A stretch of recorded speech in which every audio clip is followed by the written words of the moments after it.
नमस्कार, आदाब, सत श्री अकाल। आप सभी प्यारे दोस्तों का बहुत बहुत अभिनंदन और स्वागत है आपके अपने चैनल लेट्स स्टडी विद साक्षी पर। दोस्तों, कल हमने आधुनिक काल को पढ़ा था और जाना था। दोस्तों, उसी को आगे बढ़ाते हुए आज हम इस सफर को पूरा करेंगे। दोस्तों, आधुनिक काल में हमने कल पूरा कवर कर लिया था, पर हमारी कहानियां बच गई।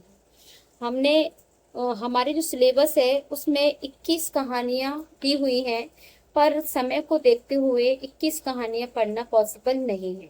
इसलिए मैं मोस्ट इम्पोर्टेंट कहानियां मैंने 10 इम्पोर्टेंट कहानियां सिलेक्ट की हैं आपके लिए, जिनसे पेपर में प्रश्न बनते हैं। तो दोस्तों, आज हम उन्हीं कहानियों को अच्छे से समझेंगे, पढ़ेंगे, जानेंगे। और अगर आपने कहानियां पढ़ी हैं तो आपका रिवीजन हो जाएगा, और अगर आपने नहीं पढ़ी हैं तो मेरे साथ मिलकर पढ़िए। दोस्तों, अगर आप चैनल पर नए हैं तो प्लीज़ चैनल को सब्सक्राइब कर लीजिए, वीडियो को लाइक कर दीजिए और दोस्तों के साथ शेयर कर दीजिए। हम ऐसे ही आपके साथ मेहनत करते रहे हैं और करते रहेंगे।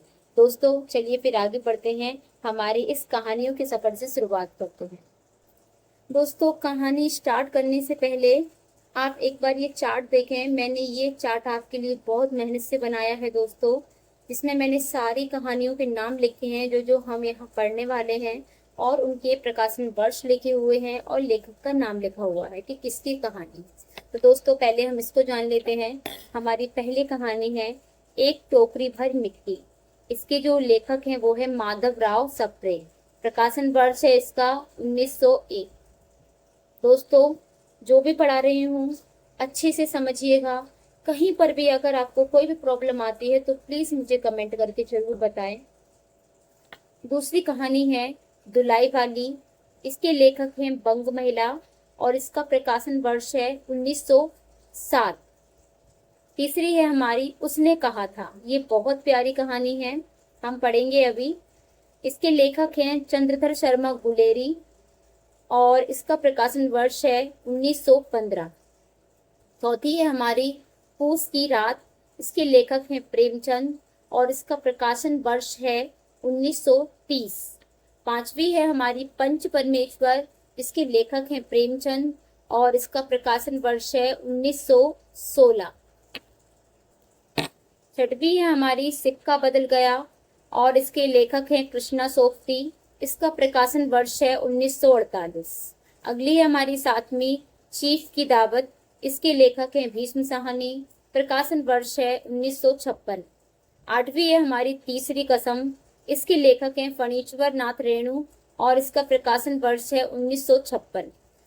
नौवीं है हमारी रोज गैंग्रीन भी कहते हैं इसको। इसके लेखक हैं अज्ञे और प्रकाशन वर्ष है 1934। 10वीं है हमारी पिता और इसके लेखक हैं ज्ञान रंजन और इसका प्रकाशन वर्ष है 1965। दोस्तों, ये टेबल हमने समझ लिया है। 10 कहानियां, ये इतनी इम्पोर्टेंट कहानियां हैं दोस्तों जिससे प्रश्न आते हैं, और अगर हमें इनके बारे में पूरा सब कुछ पता होगा तो प्रश्न का आंसर निकालना बहुत इजी हो जाता है। इसीलिए हम इन कहानियों को बहुत ही अच्छे से समझेंगे। तो चलिए देर किस बात की, पहली कहानी से शुरुआत करते हैं। बड़े ही जोश और उत्साह के साथ स्टार्ट करेंगे हम। बिल्कुल भी रुकना नहीं है, थकना नहीं है, आगे बढ़ते चले जाना है और जीत हासिल करनी है। तो इसी जज्बे के साथ पहली कहानी की शुरुआत करते हैं। शुरू करते हैं हम। एक टोकरी भर मिट्टी, माधवराव सप्रे। दोस्तों, ये जो कहानी है वैसे तो बहुत विस्तारित कहानी है। इसका अगर मूल कहानी को मैं लेकर आती हूँ तो बहुत लेंदी हो जाती, इसलिए मैं संक्षिप्त विवरण लाई हूँ। पर आशा है कि आपको बहुत पसंद आएगी और बहुत अच्छे से समझ भी आएगी। चलिए फिर स्टार्ट करते हैं। यह कहानी जमींदार के अहंकार और एक गरीब विधवा की मूक संवेदनाओं का बहुत ही मार्मिक दस्तावेज है। एक निर्धन विधवा की झोपड़ी पर जमींदार अपनी शक्ति के मद से कब्जा कर लेता है। जब विधवा झोपड़ी से आखिरी बार एक टोकरी मिट्टी ले जाने की अनुमति मांगती है तो जमींदार इसे तुच्छ समझकर माना जाता है, परंतु जब विधवा मिट्टी से भरी टोकरी को उठाने की कोशिश करती है और नहीं उठा पाती, तब वह जमींदार से कहती है कि वह जरा हाथ लगाए। जब जमींदार उसे नहीं उठा पाता है तो विधवा कहती है कि एक टोकरी मिट्टी आप नहीं उठा पा रहे हैं तो झोपड़ी की करोड़ों टोकरी मिट्टी का भार आप कैसे सहन करेंगे। यह सुनकर जमींदार का अहंकार पूरी तरह चूर-चूर हो जाता है और उसे अपनी गलती का एहसास होता है। यह कहानी हमें अन्याय के विरुद्ध आवाज उठाने और मानवीय संवेदनाओं को समझने का बड़ा सबक सिखाती है। दोस्तों समझते हैं इसको। जो एक टोकरी भर मिट्टी है, ये एक विधवा की कहानी है। ये विधवा अपनी पोती के साथ अकेली रहती है, एक झोपड़ी में रहती है। अब झोपड़ी में रहते रहते कई साल हो गए उसको।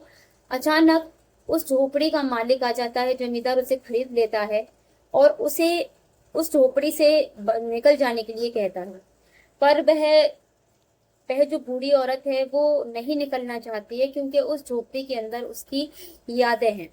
वो कहती है कि हम बाहर नहीं जाएंगे, लेकिन वो जो जमींदार होता है वो पूरा सोर्स लगा देता है, अपनी पूरी ताकत लगा देता है, लेकिन उस विधवा को उस झोपड़ी से बाहर निकल जाने के लिए मजबूर कर देता है।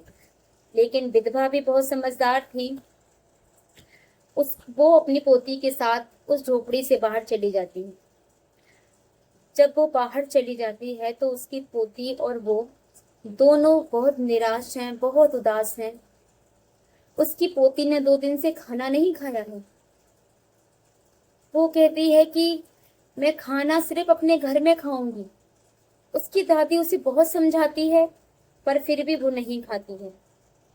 जब भूख के मारे उसकी तबीयत बिगड़ने लगती है तो मजबूर होकर वह बूढ़ी औरत उस जमींदार के पास जाती है और कहती है कि मुझे इस झोपड़ी में से एक टोकरी भर मिट्टी दे दीजिए।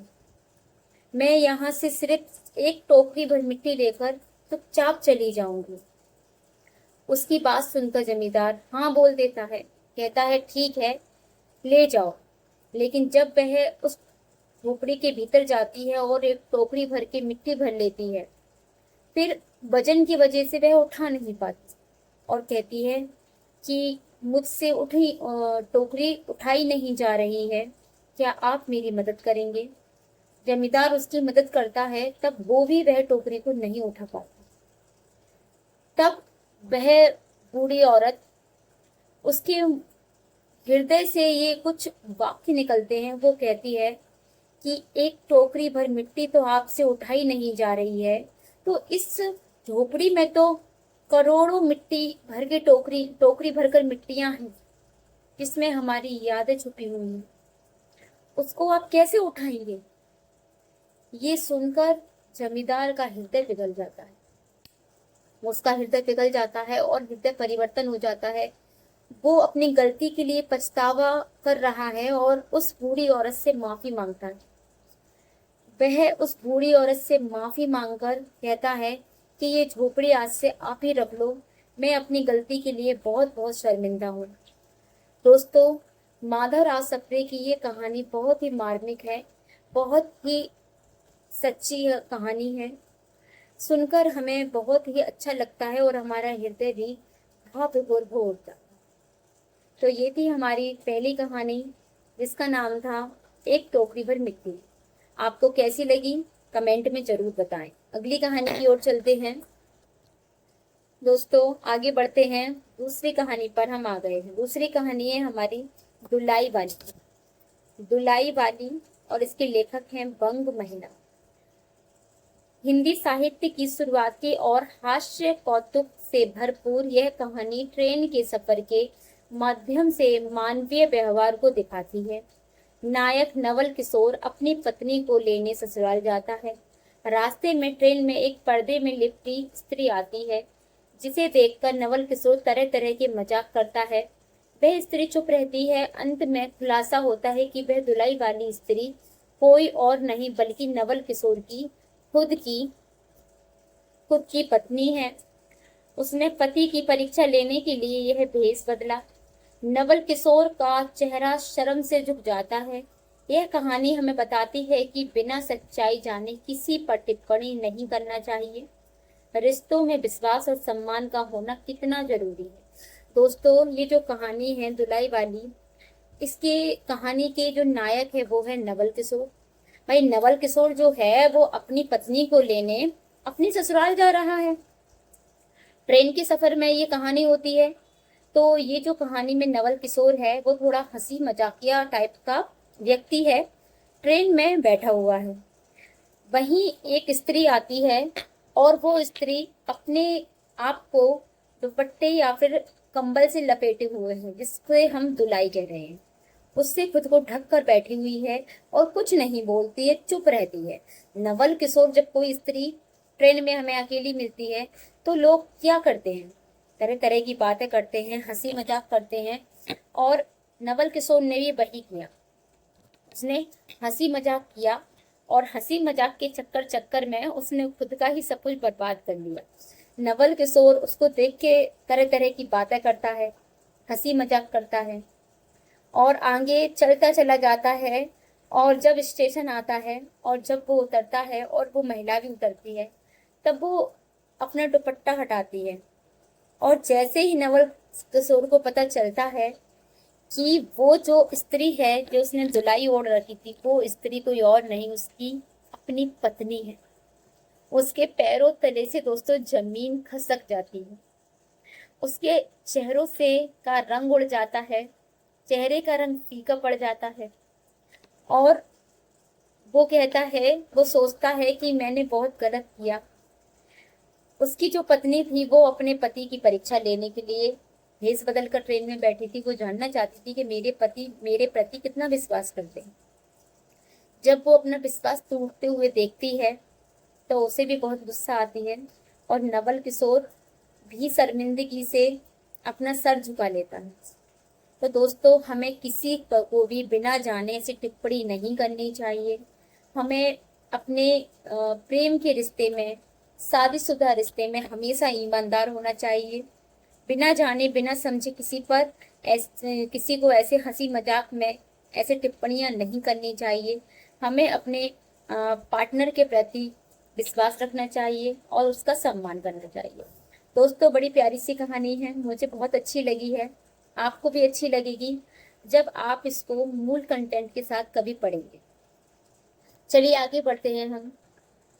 दोस्तों अब बारी आ गई है आपकी मनपसंद कहानी की। भाई मेरी तो है, आपकी है तो कमेंट में लिखकर जरूर बताइए। उसने कहा था, चंद्रधर शर्मा बुलेरी। बुलेरी जी की ये कहानी बहुत अच्छी है। ये हिंदी साहित्य की सबसे बेहतरीन प्रेम कहानी है। दोस्तों ये प्रेम कहानी को आप जब पढ़ेंगे तो आपकी आंखों से आंसू आ जाए। ये इतनी इमोशनल कहानी है दोस्तों, मैंने पढ़ी है, मुझे बहुत पसंद आई है, आप भी जरूर पढ़िए। अभी संक्षिप्त में हम समझते हैं। यह प्रेम और कर्तव्य की अमर कहानी है। कहानी की शुरुआत अमृतसर के बाजार से होती है, जहां 12 साल का लहना सिंह और 8 साल की लड़की मिलते हैं। वर्षों बाद प्रथम विश्व युद्ध के मोर्चे पर लहना सिंह ब्रिटिश भारतीय सेना में जमादार के पद पर तैनात है। जमादार उस समय भारतीय सेना में जूनियर अधिकारी का पद हुआ करता था दोस्तों, जो नायब सूबेदार के समकक्ष होता था। वहां उसे पता चलता है कि जिस सूबेदार हजारा सिंह के साथ वह है, उसकी पत्नी वही बचपन वाली लड़की है। मतलब ये है दोस्तों कि ये जो कहानी है उसने कहा था, ये बहुत ही बड़ी कहानी है, काफी ज्यादा लेंदी है और ये 4 भागों में है। तो सबसे पहला भाग इसका शुरुआत होता है बाजार से। बाजार में एक 12 साल का बच्चा है जो एक 8 साल की लड़की से टकराते हैं। 8 साल की लड़की बहुत प्यारी है, बहुत क्यूट है। लहना सिंह को वो लड़की पहली नजर में ही पसंद आ जाती है और लहना सिंह की उम्र उस समय 12 साल है और लड़की की उम्र उस समय 8 साल है। लहना सिंह उससे पूछता है, तेरी गुड़माई हो गई? गुड़माई का मतलब होता है सगाई। गुड़माई हो गई क्या? तो वो शर्मा के धक करके चली जाती है। बचपन का प्यार बचपन में ही रह गया दोस्तों, पर उसने क्या पता था कि बचपन का प्यार उन्हें कभी सामना फेस करना पड़ेगा। कुछ समय बाद जब लहना सिंह बड़ा हो जाता है, वो लड़की भी बड़ी हो जाती है, उसकी भी शादी हो जाती है। लहना सिंह क्या है, प्रथम विश्व युद्ध के दौरान वो सरहद पर है भारतीय सेना में जमादार के पद पर तैनात है। लहना सिंह को जब वो जिसके साथ लहना सिंह काम कर रहा है, हजारा सिंह, वो उसको पता नहीं था कि उसकी पत्नी वही लड़की है जिसको वो बचपन से प्रेम करता था।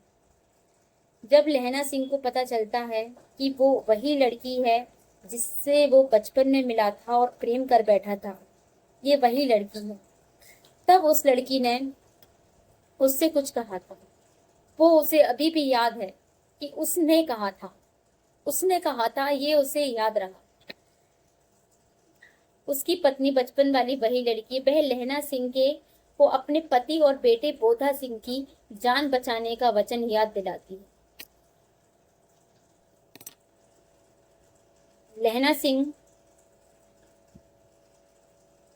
भीषण गोलीबारी के बीच खुद को कुर्बान कर देता है। मरते मरते उसके अंतिम शब्द थे, उसने कहा था। यह कहानी त्याग वचन निभाने की पराकाष्ठता का अनुपम उदाहरण है, जो पाठकों के मन में बहुत गहरे से उतर जाता है। दोस्तों, लहना सिंह जिस लड़की से प्रेम करता था, उसे पता नहीं था कि आगे चल के उसे इस तरीके से सामना करना पड़ेगा कि जिसके साथ वो सरहद पर है, जिसके साथ वो काम कर रहा है, उसकी पत्नी ही उसका बचपन का प्यार है। लेकिन जब वो लड़की पहुंचती है वहां और उसको पहचान लेती है, लहना सिंह को, तो उसे याद आ जाता है कि ये तो वही लहना सिंह है, इसने बचपन में इसको मुझसे प्यार हो गया।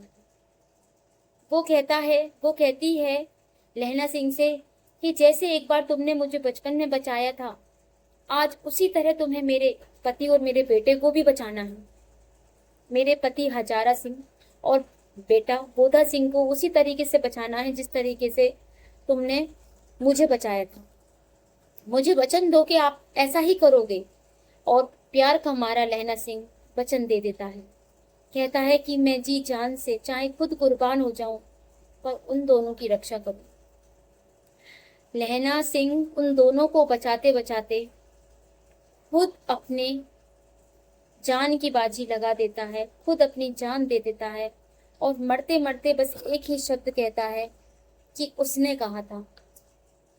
मतलब प्रेम का मतलब सिर्फ पाना नहीं है, प्रेम का मतलब है कि हम जिससे प्यार करते हैं उसकी रक्षा करना,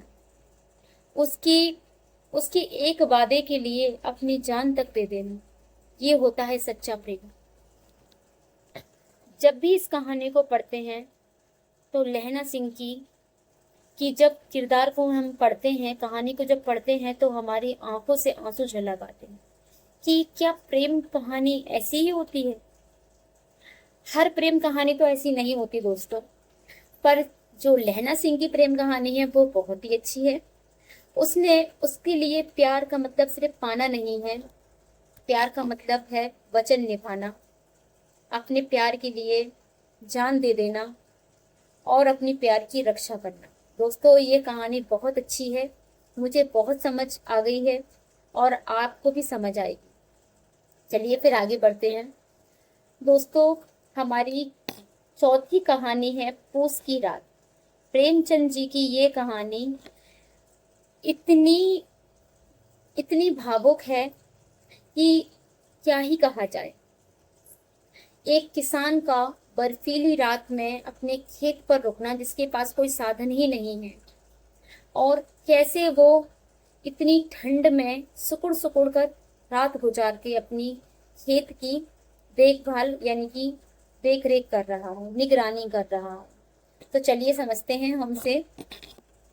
यह कहानी एक गरीब किसान हल्कू की आर्थिक व्यवस्था और शोषण का यथार्थवादी चित्रण। कड़ाके की ठंड की पूस की रात में हल्कू अपने खेत की रखवाली करने के लिए खुले में बैठा है। उसके पास केवल एक पुराना कंबल है जो उसे ठंड से नहीं बचा पाता। वह अपने कुत्ते जबरा के साथ सिमट कर सो जाता है।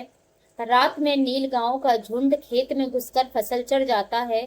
सुबह उसकी पत्नी मुन्नी खेत देखकर दुखी होती है, लेकिन हल्कू खुश है कि अब उसे खेत की रखवाली के लिए ठंड में बाहर नहीं सोना पड़ेगा।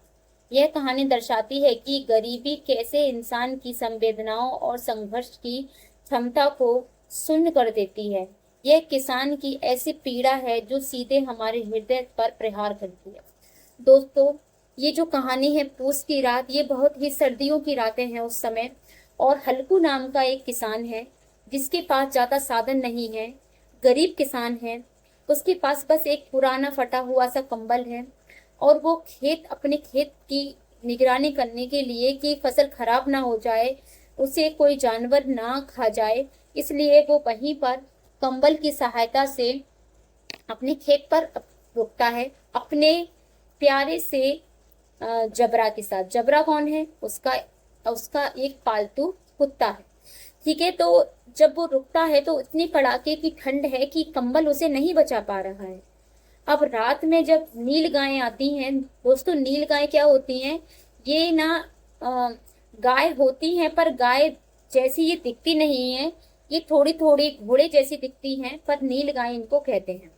तो दोस्तों, जब ये एक झुंड बनाकर गांव में उसके खेत में आ जाती हैं और खेत को पूरा खेत उनका उजाड़ देती हैं, सारी फसल उनकी खा जाती हैं, और हल्कू ठंड के मारे जबरा से कहता है कि जबरा मतलब वो इन गायों को भगा दे। पर जबरा क्या करता?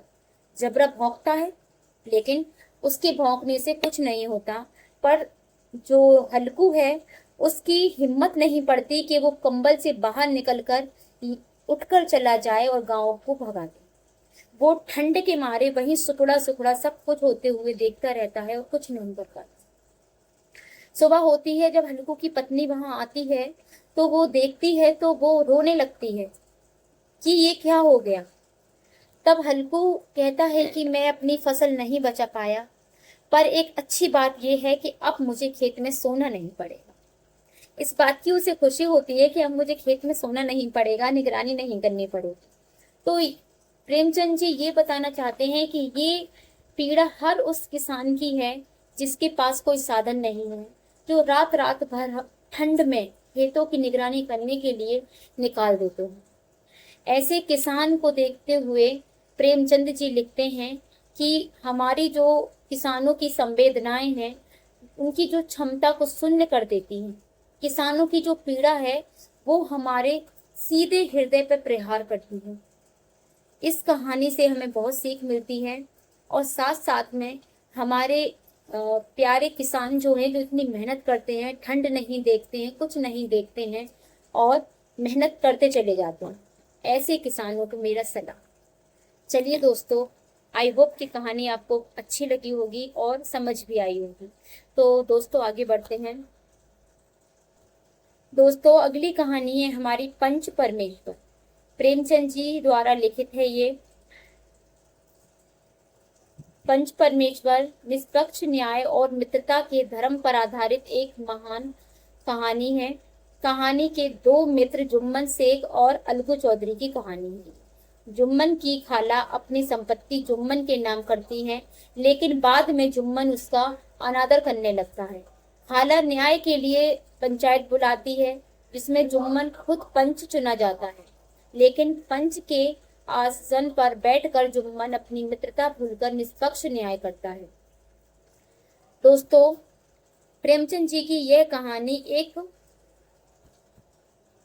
एक दोस्ती और न्याय की कहानी है कि कैसे एक दोस्त जब न्याय की कुर्सी पर बैठता है तो वो सारे रिश्ते भूल जाता है, सब कुछ भूल जाता है, और वो निष्पक्ष होकर कैसे न्याय करता है।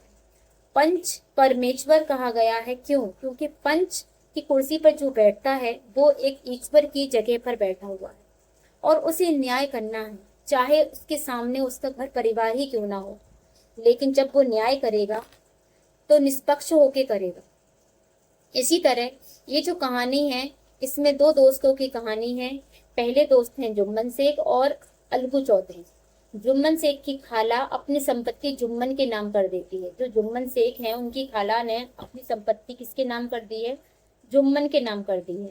लेकिन बाद में जब जैसे ही संपत्ति मिली, देखो भाई आजकल तो ऐसा ही होता है कि प्रॉपर्टी के लिए सब कुछ करते हैं, और जैसे ही प्रॉपर्टी मिली फिर टाटा बाय बाय, वही है। तो जुम्मन शेख की खाला ने जुम्मन के नाम पर अपनी प्रॉपर्टी कर दी। जब जुम्मन की खाला ने प्रॉपर्टी नाम करने के बाद जुम्मन की खाला का क्या होने लगा, अनादर होने लगा। तो बाद में जो जुम्मन की खाला हैं उनने क्या किया, पंच बुलाए,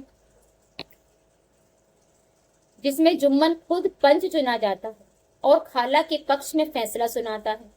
बाद में जब अलगू चौधरी के मामले में जुम्मन को पंच बनाया जाता है तो अलगू को डर लगता है, लेकिन जुम्मन फिर से साबित करता है कि पंच के आसन पर बैठने वाला व्यक्ति ना मित्र होता है ना शत्रु, वह केवल ईश्वर का रूप होता है। यह कहानी सिखाती है कि पद और जिम्मेदारी व्यक्ति की सोच को बदल देते हैं और न्याय ही सबसे बड़ा धर्म है।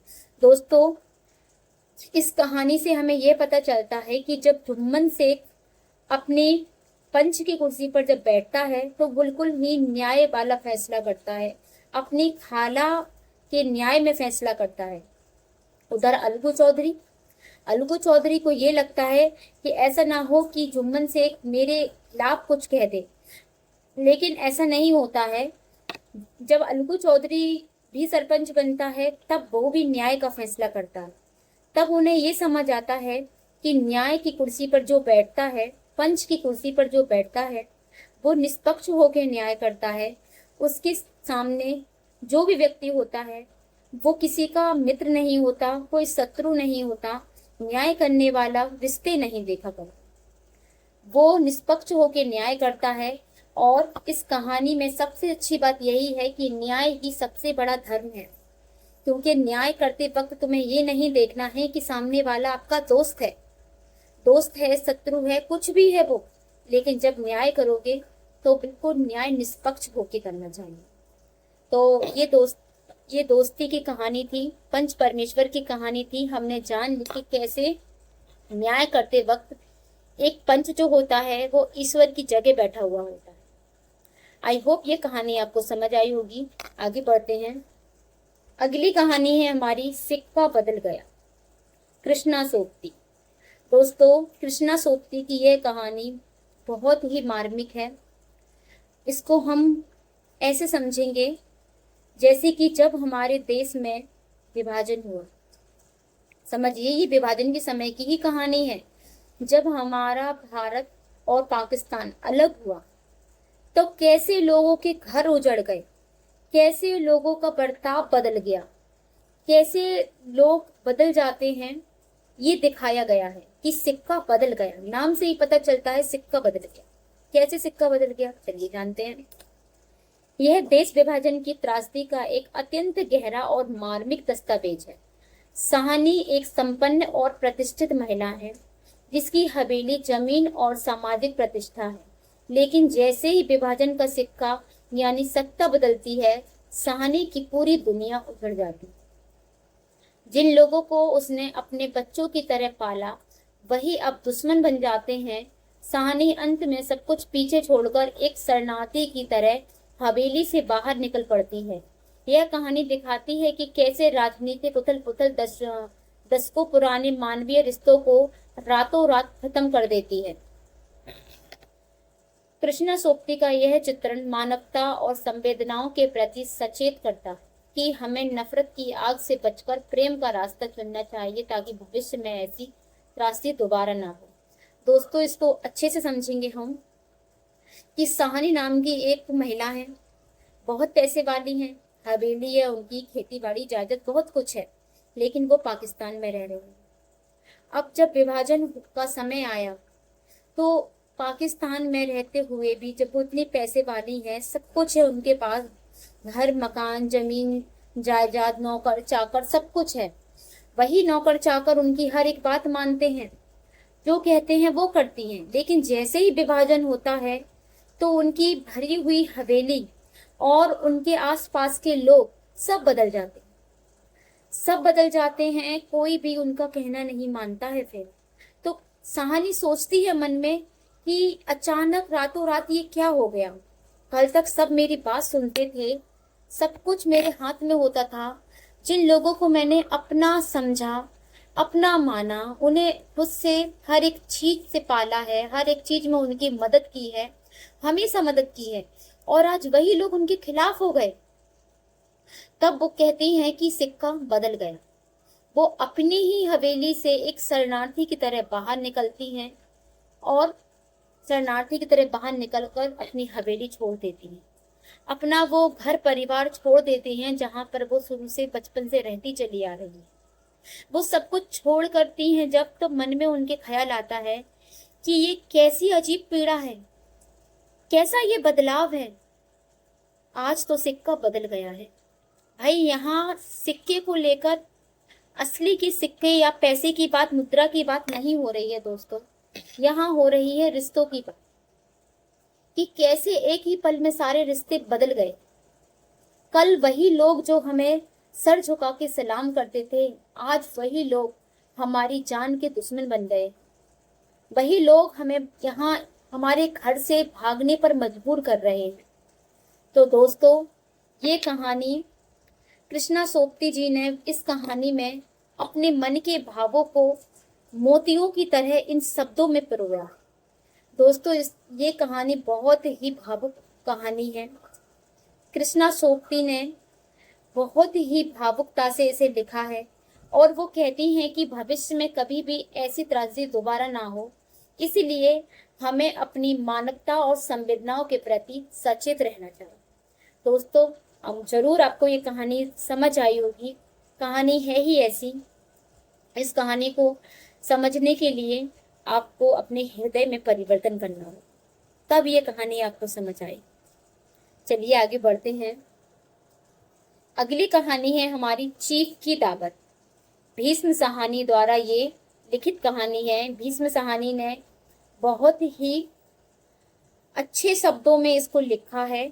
यह मध्यम वर्गीय जीवन की ढोंग और आधुनिकता की अंधी दौड़ का कड़ा प्रहार है। मिस्टर सामनाथ अपनी पदोन्नति के लिए अपने चीफ को घर पर दावत देते हैं। वे अपनी बूढ़ी माँ को इस दावत में एक बाधा समझते हैं और उन्हें घर के एक कोने में छिपा देना चाहते हैं ताकि वे चीफ के सामने ना आए। सामनाथ का दोहरा व्यक्तित्व ही इस कहानी का मुख्य बिंदु है। बाद में माँ को चीफ के सामने आना पड़ता है। चीफ माँ से बहुत प्रभावित होते हैं, लेकिन सामनाथ अपनी माँ के प्रति संवेदनहीन और अपमानजनक व्यवहार करते हैं। यह कहानी दर्शाती है कि भौतिक उन्नति भूख में व्यक्ति अपनी जड़ों और बुजुर्गों को बोझ समझने लगता है। यह परिवार के प्रति गिरते नैतिक मूल्यों का एक तीखा प्रहार है। हमें यह समझना चाहिए कि परिवार की नींव हमारे बड़े बुजुर्ग ही हैं। दोस्तों, चीफ की दावत जो कहानी है वो ऐसा कड़ा प्रहार है उन व्यक्तियों के लिए जो अपने माँ बाप को बूढ़े होने पर एक बाहरी घर का पुराना सामान समझते हैं। उन्हें लगता है कि हमारे माँ बाप अगर बूढ़े हो गए हैं तो उस सामान की तरह वो ट्रीट करते हैं उनको, कि कोई सामान पुराना होने पर हम उसे फेंक देते हैं। ऐसे ही सामनाथ जी अपनी पदोन्नति के लिए अपने चीफ गेस्ट को घर बुलाते हैं, अपने ऑफिस के सबसे बड़े अधिकारी को घर बुलाते हैं दावत के लिए, क्योंकि वो चाहते हैं कि चीफ मेरे घर दावत पर आए और हमारे घर परिवार से खुश होकर उनका क्या करते, प्रमोशन करते।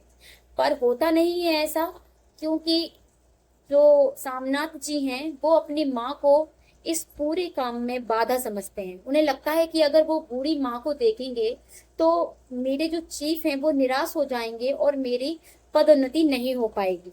इसलिए वो अपनी बूढ़ी माँ को अपने ही घर में छुपा देते हैं। जब चीफ आते हैं और किसी कारण बस उनकी माँ बाहर आ जाती है, जब चीफ उनसे मिलते हैं तो वो बहुत खुश होते हैं और उनसे कहते हैं कि यह परिवार के सबसे बड़े बूढ़े हैं जो हमारे परिवार में रहकर हमारे परिवार को सहारना करते हैं। वो कहते हैं, चीफ उनकी माँ से मिलकर बहुत खुश होते हैं और खुश होकर क्या करते हैं, उनकी पदोन्नति कर देते हैं। लेकिन जो सामनाथ जी हैं वो अपनी माँ को, उनको लगता है कि मेरी माँ क्या है, अपमानजनक व्यवहार करते हैं अपनी माँ से, बदतमीजी से पेश आते हैं। इसीलिए लेखक कहते हैं कि भौतिक उन्नति की भूख व्यक्ति की जड़ों और बुजुर्गों को बोझ समझने लगती है। ये कहानी सिर्फ चीख की दावत इसलिए है ताकि समाज में फैले उस नियम को जो आज के लोगों ने अपने अंदर बिठा रखा है कि अपने से जो बड़े बूढ़े हैं, जो बुजुर्ग हैं, जो हमारे माता पिता हैं, उनकी सेवा करने की बजाय उनके साथ गलत व्यवहार करते हैं। इसी पर कड़ा प्रहार करते हुए हमारे लेखक कहते हैं कि इस कहानी से हमें जो सीख मिले कि व्यक्ति सोचने पर मजबूर कर दे उनको कि हमें अपने माँ बाप की हमेशा सम्मान करना चाहिए, उनका आदर करना चाहिए। बड़े बूढ़ों से ही हमारा घर सजता है, उन्हें कोई सामान नहीं समझना चाहिए। वो हमारे घर की जान होते हैं और शान होते हैं। दोस्तों, ये कहानी का संक्षिप्त विवरण आई होप आपको पसंद आया होगा। बढ़ते हैं आगे। अगली कहानी है हमारी तीसरी कसम, फणीश्वर नाथ रेणु जी। दोस्तों, ये कहानी बहुत ही प्यारी है, प्रेम भरी है, आपको पसंद आएगी। चलिए समझते हैं। यह कहानी ग्रामीण जीवन की मासूमियत, नैतिकता, निश्चल प्रेम, उत्कृष्ट का एक नमूना है। हीरामन एक भोला भाला गाड़ीवान है जो नौटंकी की कलाकार हीराबाई को मेले तक पहुंचाने का काम करता है। वह हीराबाई के प्रति मोहित हो जाता है और उसे बहुत सम्मान देता है।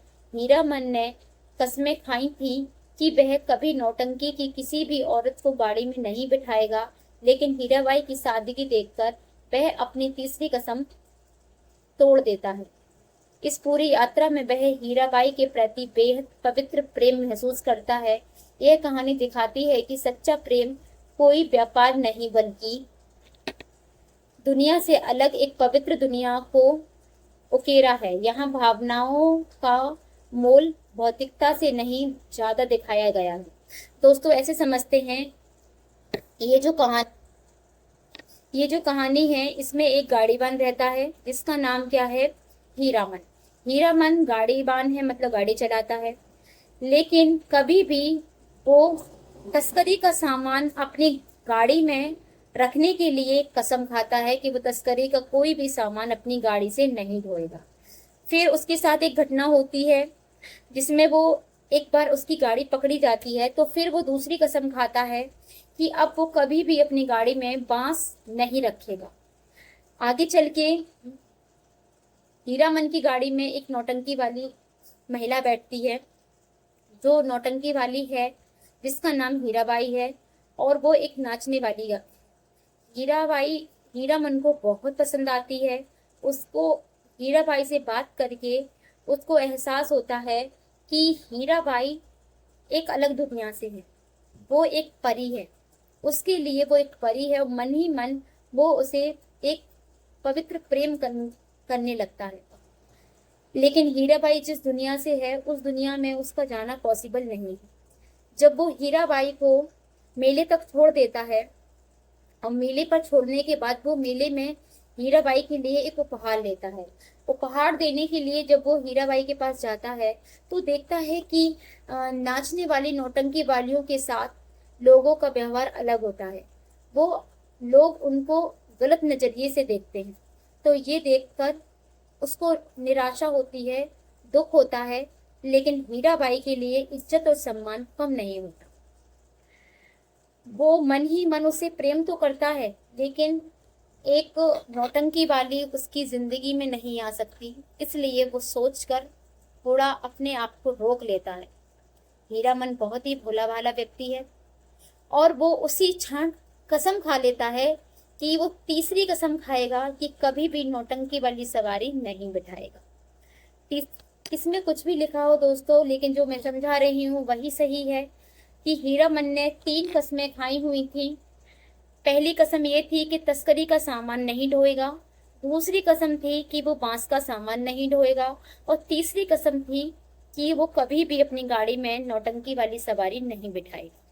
ये 3 कस्में थी जिनके ऊपर ये पूरी कहानी है, जिसका नाम ही है तीसरी कसम। ये बहुत ही प्यारी स्टोरी है, इसको समझिए। आप चाहें तो तीसरी कसम नाम से एक मूवी भी है, उसे देख सकते हैं। वो बिल्कुल इसी स्टोरी के ऊपर वो मूवी बनी हुई है। अगर आप उसे देखेंगे तो आपको यही लगेगा कि हम स्टोरी पढ़ रहे हैं। तो दोस्तों, आई होप ये कहानी आपको समझ आई होगी। चलिए आगे बढ़ते हैं। अगली कहानी है हमारी रोज, गैंग्रीन अज्ञे द्वारा ये लिखित है। यह कहानी मध्यम वर्गीय जीवन में आई यांत्रिकता और ऊब का वैज्ञानिक दस्तावेज है। मालती एक पढ़ी लिखी स्त्री है जो विवाह के बाद एक गृहिणी बन गई है और उसका जीवन एक घर के कामों में बंध गया है। लेखक मालती का दूर का एक भाई है। मालती का जीवन किसी मशीन की तरह एक रस हो चुका है। दिन भर का काम, बच्चे का ख्याल रखना, डॉक्टर पति की प्रतीक्षा करना, यह सब एक ऐसे चक्र में बदल गया है जहां जीवन का उत्साह खो गया है।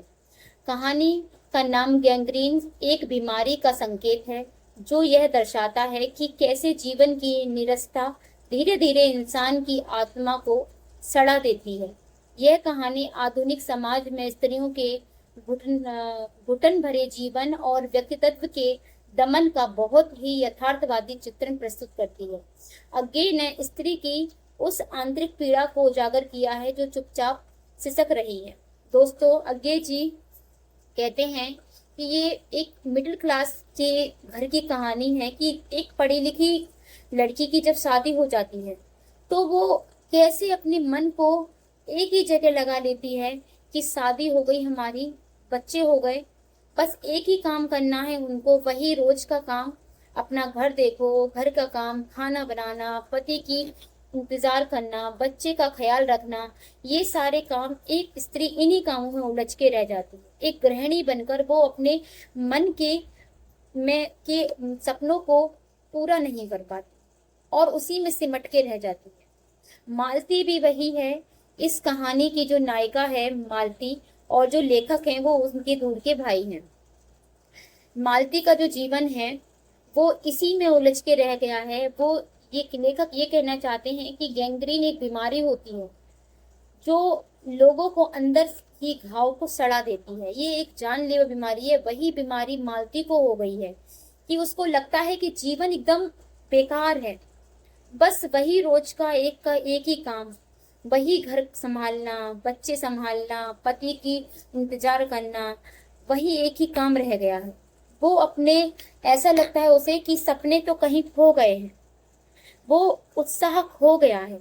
जो उत्साह एक जीवन में होना चाहिए वो खत्म हो चुका है। जीवन है वो एक मशीन की तरह बन गया है कि रोज हमें बस एक ही काम करना है। इस कहानी के माध्यम से अज्ञे जी ये कहना चाहते हैं कि जो स्त्रियां हैं जो शादी के बाद गृहिणी बन जाती हैं और घर परिवार संभालने में ही उनकी पूरी जिंदगी निकल जाती है, उन स्त्रियों के लिए ये कहानी बनाई है कि वो जो अंदर ही अंदर घुट रही हैं, सिसक रही हैं, उनके जीवन में खुशियां नहीं हैं। ये आंतरिक पीड़ा को दिखाया गया है। स्त्री की जो आंतरिक पीड़ा है, जो मन की पीड़ा है, जो मन का दर्द है, दुख है, वो इस कहानी के माध्यम से बताया गया है। दोस्तों, इसको समझ गए होंगे आप। चलिए आगे बढ़ते हैं। दोस्तों, अब आ गए हैं हमारी आखिरी कहानी, पिता। ज्ञान रंजन इसके लेखक हैं। दोस्तों, यह कहानी आधुनिक परिवारों में वृद्ध माता पिता की उपेक्षा और उनके अकेलेपन का चित्रण है। घर में पिता का होना अब एक बेकार हो चुके फर्नीचर जैसा हो गया है जिसका कोई उपयोग नहीं है। बच्चे बड़े होकर अपनी दुनिया में इतने व्यस्त हो जाते हैं कि उन्हें अपने पिता की मौजूदगी से ही चिढ़ होने लगती है। पिता अपनी ही घर में एक अजनबी और बेगाने व्यक्ति की तरह महसूस करते हैं। वे अपनी उपेक्षा को मूक होकर सहते रहते हैं। यह कहानी पीढ़ियों के बीच के उस अंतर को दर्शाती है जहां भावनाएं गौण हो गई और भौतिकता ने रिश्तों की जगह ले ली है। ज्ञान रंजन ने समाज को सोचने पर मजबूर कर दिया है। बुजुर्गों का हमारे जीवन में क्या महत्व होना चाहिए, यह कहानी संवेदनहीनता पर एक कड़वा प्रहार है। संस्कृति का आधार ही बड़ों का सम्मान है जिसे हमें बचाए रखना चाहिए। दोस्तों ज्ञान रंजन दास जी ने ये जो कहानी लिखी है पिता, वो ये कहना चाह रहे हैं कि जब पीढ़ियां बदलती हैं तो घर परिवार के बच्चों की सोच भी बदल जाती है। एक पिता हैं, वो बड़े ही पुरानी सोच वाले हैं। वो आज भी घड़ करके कुल्ला करते हैं। स्नान करना है तो बाहर मैदान में आंगन में स्नान करते हैं, जबकि उनके घर में अच्छा खासा वॉश बेसिन लगा हुआ है, हर एक चीज की सुविधा है, बच्चों ने हर एक चीज ला के रखी है। लेकिन जो पिता हैं वो आज भी पुरानी पीढ़ी में जी रहे हैं। वो आगे बढ़ना ही नहीं चाहते हैं। वो कहते हैं कि हम तो बस इसी में खुश हैं। क्या आपके भी घर में ऐसे दादाजी हैं या पिताजी हैं? अगर हैं तो मुझे कमेंट बॉक्स में जरूर बताइए। अच्छा, जो पिता हैं वो, उनका कहना है कि आज जो हमारी स्थिति है, कल वो स्थिति हमारी नहीं थी। कल हमारी भी महत्वपूर्णता थी, इम्पोर्टेंस थी, पर आज नहीं है। वक्त बदला, सोच बदली, वक्त के साथ इंसान बदलते चले गए। झोपड़ी घर में बदल गई। जहाँ लोग एक साथ मिलजुल कर रहते थे, वहां लोगों के अलग अलग रूम बन गए। हर किसी का एक अलग रूम होना चाहिए, है ना। आज के जो पिता हैं, उन्हें रूम से कोई लेना देना नहीं है। वो आज भी आंगन में खटिया डालकर सोते हैं। कुत्ते भौंकते रहते हैं, रात में शोर होता रहता है, पंखे की हवा उन्हें नहीं चाहिए, उन्हें ऐशो आराम नहीं चाहिए, उन्हें कूलर नहीं चाहिए, उन्हें एसी नहीं चाहिए। वो आज भी वही पुरानी जिंदगी में जी रहे हैं। तो पिता कहानी के माध्यम से ज्ञान रंजन जी ये कह रहे हैं कि पीढ़ियां बदल रही हैं, पर पिता की सोच नहीं बदल रही है। हमारे जो पिता हैं इस कहानी के, वो नहीं बदल रहे।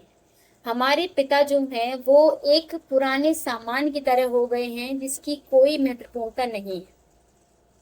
ज्ञान रंजन जी ये कहना चाहते हैं कि आज की जो व्यक्ति हैं, जो बच्चे हैं, वो अपने काम में इतने उलझे हुए हैं कि उन्हें अपने पिता से कोई मतलब नहीं। वो अपनी ही दुनिया में रहते हैं और अपनी ही दुनिया में खो जाते हैं। उन्हें लगता है, पिताजी को लगता है कि वो अकेले हैं, कोई उनकी देखरेख नहीं कर रहा है।